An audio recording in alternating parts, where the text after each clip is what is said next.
आदरणीय अध्यक्ष महोदय, आपल्या सर्वांना माहित आहे की आपण खेडेगाव बहुतांशी इथले आमदार हे प्रत्येक ग्रामीण भागामधले अधिक प्रमाणामध्ये येतात।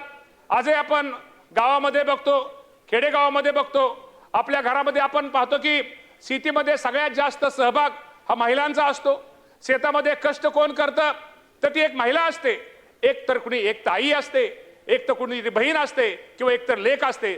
त्यामुळे या राज्य अध्यक्ष महोदय, आपल्याला माहिती आहे की या राज्यामध्ये किंवा प्रत्येक क्षेत्रामध्ये महिलांचं स्थान हे महत्त्वाचं आहे आणि ग्रामीण भागातली महिला हे निश्चित प्रकारे शेतामध्ये सगळ्यात जास्त आपण कष्ट कोण करतं तर ती ग्रामीण भागातली माझी ती एक बहीण असते। आणि आपण अध्यक्ष महोदय, आपल्याला माहिती आहे याच्या अगोदर पण या सरकारच्या माध्यमातून या राज्याचे मुख्यमंत्री असतील, दोन्ही उपमुख्यमंत्री असतील, महिलांसाठी अनेक योजना अध्यक्ष महोदय आपण आणलेल्या आहेत। महिला स्वतःच्या पायावरती उभा राहावेत, महिलांना स्वतःचे निर्णय स्वतः घेता यावेत, यासाठी अनेक निर्णय घेतलेले आहेत आणि राज्यामध्ये महिलांसाठी अनेक काही आपण योजना या राज्यामध्ये राज्याच्या मुख्यमंत्र्यांनी आणलेल्या आहे।